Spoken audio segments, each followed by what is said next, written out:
Bonjour Frédéric. Est-ce que tu peux te présenter un petit peu aux supporters ardéchois et nous parler un petit peu de ton parcours rugbystique avant d'avoir posé tes valises au RCAV et en Ardèche? Oui, bien sûr. Donc bonjour déjà au public ardéchois et du RCAV. Donc mon nom c'est Frédéric Koch et on prononce Koch, voilà. Je viens de Belgique, donc c'est pas une maladie, mais en tout cas voilà, je viens de Belgique.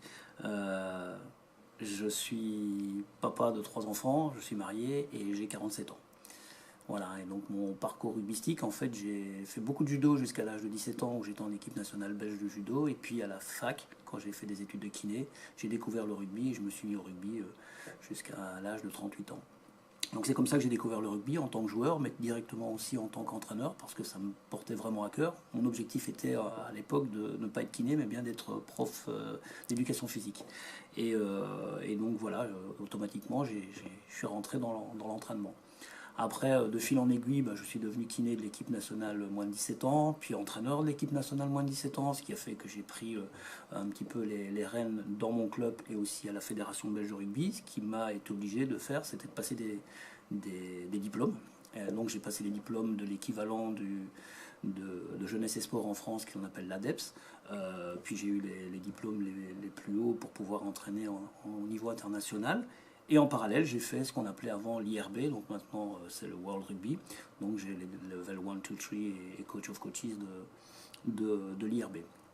Et de fil en aiguille, je suis passé jusqu'à l'équipe nationale senior, parce qu'en fait j'ai fait une candidature spontanée à la Fédération belge de rugby, et j'ai travaillé à la Fédération belge de rugby comme entraîneur principal des moins de 19 ans, comme adjoint de Richard McClintock sur les seniors. Et en même temps, j'ai créé un centre de formation en Belgique, sous le même logo, label que la France. Et en même temps, j'étais co-responsable des formations de cadres, donc c'est-à-dire des formations des entraîneurs. Ça, c'était mon job en Belgique. Et avec Richard McClintock, ça s'est tout de suite bien passé. On a eu pas mal de bons moments. Et il était manager de Saint-Étienne, donc du CAS Rugby, qui montait de Fédéral 2 de Fédéral 2 en Fédéral 1. Et il m'a invité à rendre une petite visite à Saint-Étienne et de devenir entraîneur en Fédéral 1. Ce qui n'a pas été possible parce que je n'ai pas été libéré de mon boulot. Et ils ont fait Fédéral 1 Pro D2. Et là, il m'a réitéré l'invitation. Là, je n'ai pas pu refuser, la fédération non plus. Donc, je suis arrivé en Pro D2. Donc, j'ai entraîné en Pro D2 le groupe professionnel avec Richard. Puis, malheureusement, c'était compliqué. Donc, on est descendu. J'ai fait 2 saisons en Fédéral 1 à Saint-Étienne. Puis, ils ont déposé le bilan. Donc, je devais rebondir ou rentrer en Belgique. J'ai réussi à rebondir à Bourg-en-Bresse, qui montait eux en Pro D2. Par contre, je n'étais plus sur le groupe premier, j'étais sur le centre de formation, dont l'objectif était de l'agrément du centre de formation. Donc j'ai travaillé sur la formation et sur les espoirs. Et après 2 ans, il y a eu une petite redistribution des cartes et des missions. Donc j'ai préféré ne pas rester à Bourg-en-Bresse et j'ai de nouveau rebondi à Chambéry, où je suis arrivé à Chambéry il y a 2 ans. Et la mission, c'était simple, c'était de créer un centre de formation. Et donc c'est ce que j'ai fait encore. Et puis j'ai travaillé en tant que directeur technique la première année, la deuxième année toujours en tant que directeur technique, mais avec une intervention sur l'équipe première.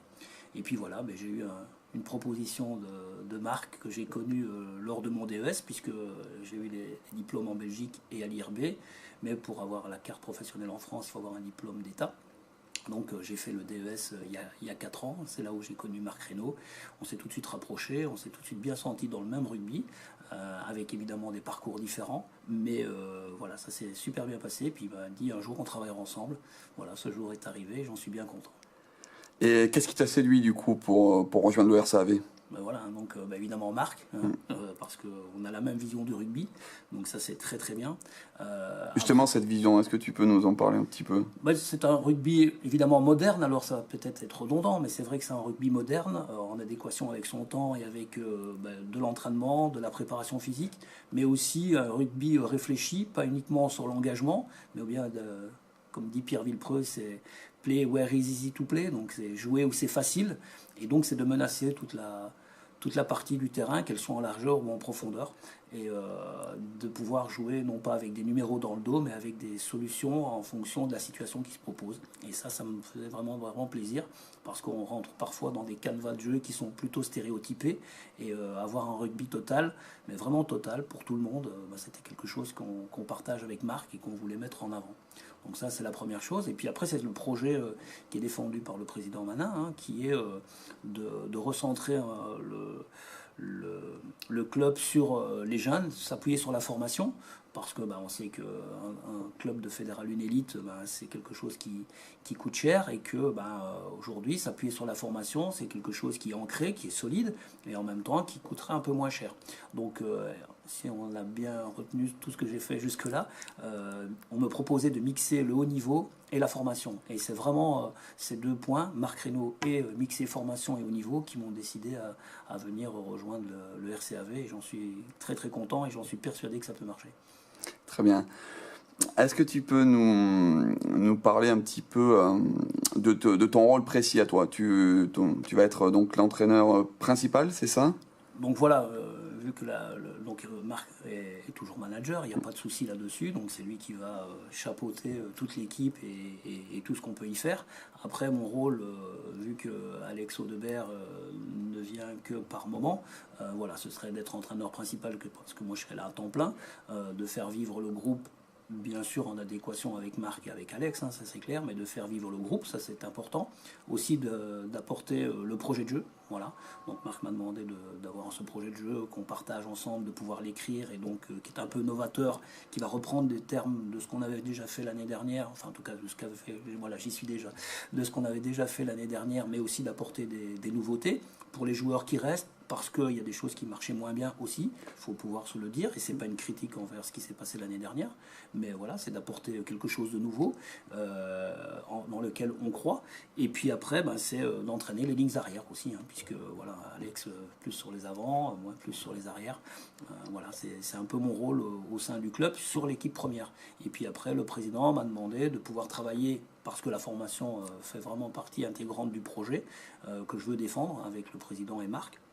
C'est de pouvoir avoir un regard, non pas directeur, mais bienveillant, et surtout de construction sur la formation. Donc cette première année de travail sera surtout sur l'équipe espoir et centre de formation, puisque c'est quand même très très lié, et donc d'avoir quelque chose de cohérent entre l'équipe professionnelle et les espoirs. D'ailleurs, sur le recrutement, on a pu voir qu'il y a pas mal de jeunes dedans, et c'est vraiment cette volonté de travailler ensemble pour les deux équipes, d'avoir le même projet de jeu, d'avoir les mêmes situations de jeu, d'avoir la même démarche d'apprentissage, pour qu'il y ait vraiment un lien. Et puis les années prochaines, c'est de pouvoir descendre ça sur les moins de 18 et ainsi de suite, et de vraiment ancrer la formation de façon continue au RCAV.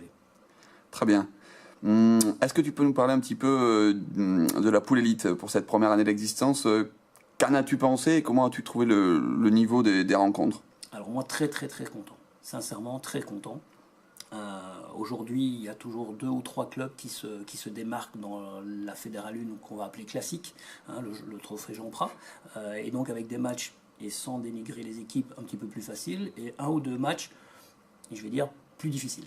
Ça ne prépare pas assez à la montée en Pro D2. Donc aujourd'hui, enfin la saison dernière, pardon, la création de cette poule élite, poule d'accession, pour moi elle était vraiment très très bonne, parce que toutes les semaines les oppositions sont de très bonnes factures, ça va vite, ça tape fort, il y a du rythme, en plus, dès qu'il y a faute, il y a sanction. Et je ne parle pas du règlement, bien entendu, mais des erreurs sur le terrain font que derrière, on est sanctionné. C'est ça aussi l'accession à la Pro D2. Et donc, ça prépare mieux, je trouve, les clubs à peut-être accéder à la Pro D2. Donc, pour moi, c'était de très bonnes factures. Et c'est là où on pourra vraiment mettre en place le système pour l'année prochaine, c'est que nos jeunes vont jouer à haut niveau. Voilà, et ça c'est très très formateur, il faut qu'on leur propose le plus haut niveau possible, on va pouvoir le faire, donc j'espère que cette poule élite va avoir lieu et qu'on pourra s'y mêler et de bonnes factures. Est-ce que tu peux me dire comment tu envisages ta première saison au RCAV et quels sont tes souhaits? Disons que j'espère la plus souriante possible. Voilà, aujourd'hui on est sur un projet, donc un projet ça ne se bâtit pas en 2 coups de cuillère à peau, donc Il faudra un peu de temps, c'est sûr. Par contre, c'est pas se retrancher derrière le temps. Voilà, il faut prendre ses responsabilités. Donc, on a planché pour que ça soit le plus constructeur et pas constructif, mais bien constructeur possible, tout en ayant des résultats. Par contre, voilà, un nouveau projet, des nouveaux joueurs, un amalgame d'anciens joueurs et de joueurs plus jeunes, on va dire de joueurs expérimentés et de joueurs un peu plus novices à ce niveau de compétition. Il faut que la mayonnaise elle prenne. Donc voilà, aujourd'hui, si on pouvait être dans le milieu du classement de la poule élite, voire peut-être d'aller chercher une place de qualification, bah, ce serait déjà pas mal. En tout cas, ce qui est sûr, c'est qu'on ne va pas jouer les derniers rôles parce qu'on a le groupe pour le faire. Certes, les autres équipes s'arment peut-être de joueurs avec des noms plus ronflants et ainsi de suite. Mais qu'à cela ne tienne, je viens du SOC. On était le plus petit budget de Fédéral 1 à part Saint-Nazaire. Et puis on a quand même été jusqu'en finale sur Nevers qui avait le plus gros budget. Donc je pense que le sport peut apporter des choses très très bien. Aujourd'hui le rugby c'est bien sûr des individus, c'est bien sûr des individualités, mais c'est surtout et aussi un collectif. Et former un collectif fort, organisé, avec un projet de jeu que tout le monde maîtrise, je pense qu'on peut pousser le curseur un peu plus haut et être plutôt confiant sur le maintien, parce que ça c'est obligatoire, c'est clair et net, le maintien est obligatoire, et puis de remonter dans le classement. Je pense que le RCAV n'a pas eu la place qu'il méritait cette année. Voilà, de continuer sur ce qui s'est construit l'année dernière, et puis la prochaine saison c'est d'arriver, comme je le dis, à la 5, 6, 4e place, pourquoi pas. En tout cas, c'est sur ce niveau-là comptable pour la première année. Très bien, je te remercie. Je te souhaite la bienvenue à Ardèche. Merci.